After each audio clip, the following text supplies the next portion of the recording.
1800 আমি বলতে হবে এস এম জাহাঙ্গীরে। শাপলাকলি এগিয়ে আছে। আমি তো দানের শীষে ভোট দেব। আরিফুল ইসলাম জামাতের এনসিপি শাপলাকলি ইনশাল্লাহ ভোট দেবো আমি। জাহাঙ্গীর ভাইকে দেবো দানের শীষ। ধানের শীষে, এটাই সত্য কথা। যেহেতু নতুন দল হিসেবে এনসিপি আসে, ওদেরকে এগিয়ে রাখবো।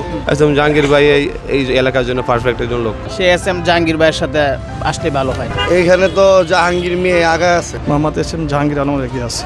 আমি এস.এম. জাহাঙ্গীর ভাইকে পছন্দ করছি, আমি তাকেই ভোট দেবো, তিনি যোগ্য প্রার্থী। হাড্ডাহাড্ডি লড়াই হবে। ঢাকা 18 আসন ত্রয়োদশ জাতীয় সংসদ নির্বাচনে কোন প্রার্থী এগিয়ে রয়েছে? বিএনপি প্রার্থী এস.এম. জাহাঙ্গীর নাকি জামায়াত এনসিপি 11 দলীয় জোটের আরিফুল ইসলাম? দর্শক, আজকে প্রতিটি শ্রেণী পেশার মানুষের কাছে যাব, জানতে চাইব এই আসনে তারা কোন প্রার্থীকে এগিয়ে রেখেছে। তো দর্শক, চলুন তাদের মুখ থেকেই শুনে আসি। যার সাথে কথা বলতে পারি, চলতে পারি, সুখ দুঃখে যার সাথে যাইতে পারি, তাকে তো আমার ভালো লাগবে। সে কে মূলত? সে এস.এম. জাহাঙ্গীর ভাইয়ের সাথে আসলে ভালো হয়। আপনি ওনাকে যাচ্ছেন? জি, কথা বলে গরিব দুঃখ সবাই সাথে মিশে, তাই ওনাকে আমরা ভালোবাসি। আমি দেখতেছি তো আপনার শাপলাকলি এগিয়ে আছে। শাপলাকলিকে দিতাম, আমার ভালো লাগে। ওদের ভিতরে তো কোনো চাঁদাবাজি নাই, এই কারণে। আমার মনে হয় যে জাহাঙ্গীর সাহেব এগিয়ে আছে এবং কি আমাদের এলাকার লোক, আমাদের এখানের লোকাল, আর আমাদের সুখে দুঃখে উনি সবসময় পাশে আছে।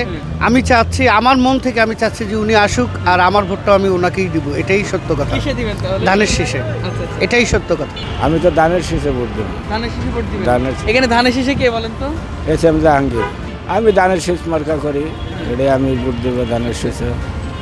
আপনি কি এস.এম. জাহাঙ্গীরকে যোগ্য মনে করছেন? আর যোগ্য প্রার্থী হিসেবেই তো ভোট দেবে।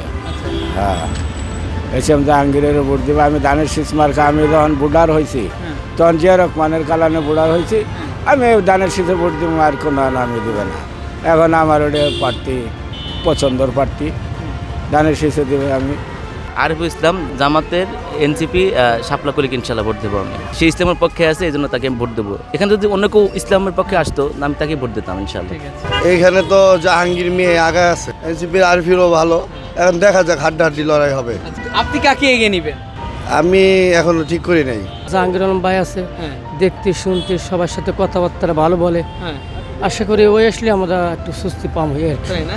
দলমত নাই কোনো কাছে, আমার কাছে যেই আসুক, কিন্তু জাহাঙ্গীর ভাই হিসেবে একটু লোক ভালো, বুঝতে পেরেছেন? ওই আসলে আমাদের কাছে মানে আমরা একটু ভালো পাবো, সুযোগ সুবিধা পাবো আর কি।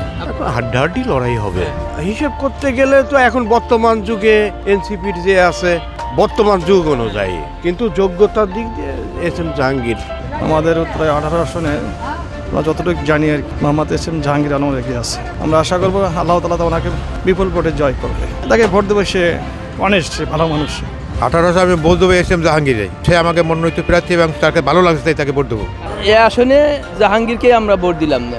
এই আসনে তো এস.এম. জাহাঙ্গীর, তিনি তো অনেক জনপ্রিয়তা, তার জনপ্রিয়তা অনেক উপরে। তিনি দীর্ঘ সময় আন্দোলন করছে, আন্দোলন জেল খাটছে, 1.5 বছর জেলে ছিল। আমি এস.এম. জাহাঙ্গীর ভাইকে পছন্দ করছি, আমি তাকেই ভোট দেবো, তিনি যোগ্য প্রার্থী। এখানে দানের শীষকে এগিয়ে নিব, জাহাঙ্গীর ভাইকে দেবো দানের শীষ। আমাদের কাছে আসার মতো বা ইয়ার করার মতো, যার জন্য আমরা কাকে বলবো যে আপনি হচ্ছে এই প্রার্থীটা আমাদের জন্য ওয়াইজেবল। এখন আপনি আপনার মনোনীত কোনো প্রার্থী পান নাই? না, পাই নাই, সিরিয়াসলি। এস.এম. জাহাঙ্গীর ভাই এই এলাকার সবার মানুষের পাশে ছিল। এমনকি একটা লোক মারা গেলেও তিনি ওই জায়গায় অ্যাটেন্ড করতো। তো ওনার একটা এই জিনিসটা, আর ওনার অনেক ত্যাগ তেতিকার একটা ফল আছে। উনি যে পরিমাণ জেল জুলুম হয়েছে, এগুলোর প্রত্যেকটার দিক দিয়ে বিবেচনা করলে এস.এম. জাহাঙ্গীর ভাই এই এলাকার জন্য পারফেক্ট একজন লোক। আমি মনে করি ওনাকে জয় করলে সবাই আমি খুশি হব। প্রথমে দেখতে গেলে আমরা দেখবো যে আসলে জুলাই যে অভ্যুত্থান, এখানে কে আমার সবচেয়ে বেশি কার ফলাফল ছিল। আর যেহেতু নতুন দল হিসাবে এনসিপি আসে, ওদেরকে এগিয়ে রাখবো। এর চাইতে আমরা যেহেতু বিএনপি অনেক দিনের পুরাতন দল, বিএনপির যারা নেতাকর্মী আছে অনেক দিন ধরে কাজ করছে ঢাকা 18 আসনের জন্য, এবং ওনাদের যে প্ল্যানিংগুলো আছে ওগুলো মোটামুটি হচ্ছে দেশের কার্যক্রম পরিস্থিতি বিবেচনা করে ভালো দিকে আগাচ্ছে।